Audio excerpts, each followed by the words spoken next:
নমস্কার। আমি ডক্টর শুভজিৎ রায়।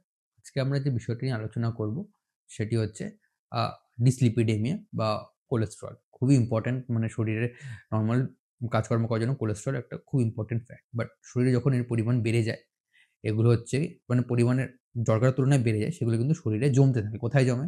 লিভারে গিয়ে জমে, আর্টারিতে গিয়ে জমে এবং সেগুলোর কাজ ব্যাহত করে। তো অনেকের ক্ষেত্রে আমাদের আ আ কোলেস্টেরলের পরিমাণ বেড়ে যায়।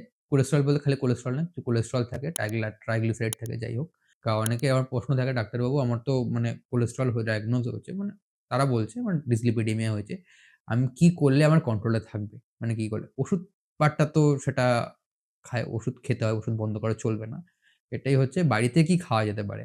বাড়িতে হচ্ছে গিয়ে হ্যাঁ, যেটা মেইন এখানে হচ্ছে অয়েল। অনেকে বলে যে সর্ষের তেলের চেয়ে রিফাইন তেল ভালো। একদমই না। সর্ষের তেল, রিফাইন তেল কিন্তু দুটো একই।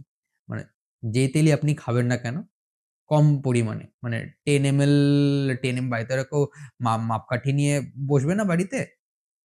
আ তো মোটামুটি দিনের শুরুতে যতটা তেল দরকার তেলটা একবারে মেপে নেবেন। ওই তেল ইউজ করব, এর বেশি তেল ইউজ করব না খাবারে। এইটা।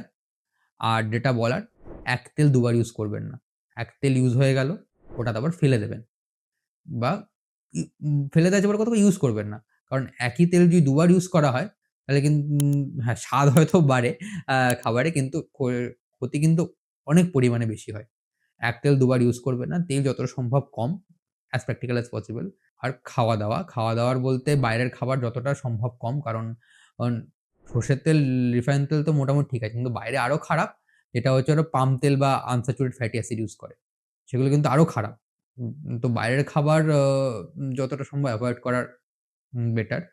আর সেক্ষেত্রে আমরা কিছু বলি, আ ফাইবার জাতীয় খাবার যেমন শসা বা ফল যেমন বলতে পেয়ারা, এগুলো একটু বেশি খেলে শরীরে কিন্তু একটু মানে কোলেস্টেরলের পরিমাণটা কমে। সম্ভবত একটা যদি কেউ খেতে পারে অন্তত, সেটা রেড মিট কিন্তু যত সম্ভব কম কোলেস্টেরলের ক্ষেত্রে রেড মিট আ ও বা মাটন যতটা কম করা যায় সেটাই বেটার। না খেতে পারলে আরো ভালো। হয়তো প্র্যাকটিক্যালি পসিবল নয়। রেড মিট যতটা কম পারা যায় যাদের কোলেস্টেরল বা ডিসলিপিডেমিয়া আছে তাদের ক্ষেত্রে রেড মিট যতটা কম পারা যায় আয় যায় ততটা বেটার। আর যেটা বারবার বলি প্রত্যেককে ফিজিক্যাল অ্যাক্টিভিটি দৈনন্দিন কাজের বাইরে ফিজিক্যাল অ্যাক্টিভিটি করা, কোনো নেশা না করা এবং ঠিক সময়ে ওষুধ খাওয়া এবং অন্তত ৬ মাসে একবার হলেও লিপিড পরিমাণ চেক করিয়ে ওষুধ চেঞ্জ করা, বাড়ানো কমানো। এটুকু করলে এটা তো ডাক্তারবাবুর কাজ এবং আপনি যদি নিজে খাওয়ার কন্ট্রোল রাখেন, তাহলে কিন্তু কোলেস্টেরল একদম সারাটা ভুল হবে। একদম কন্ট্রোলে থাকে। এটুকুই আজকে বলার ছিল। নমস্কার।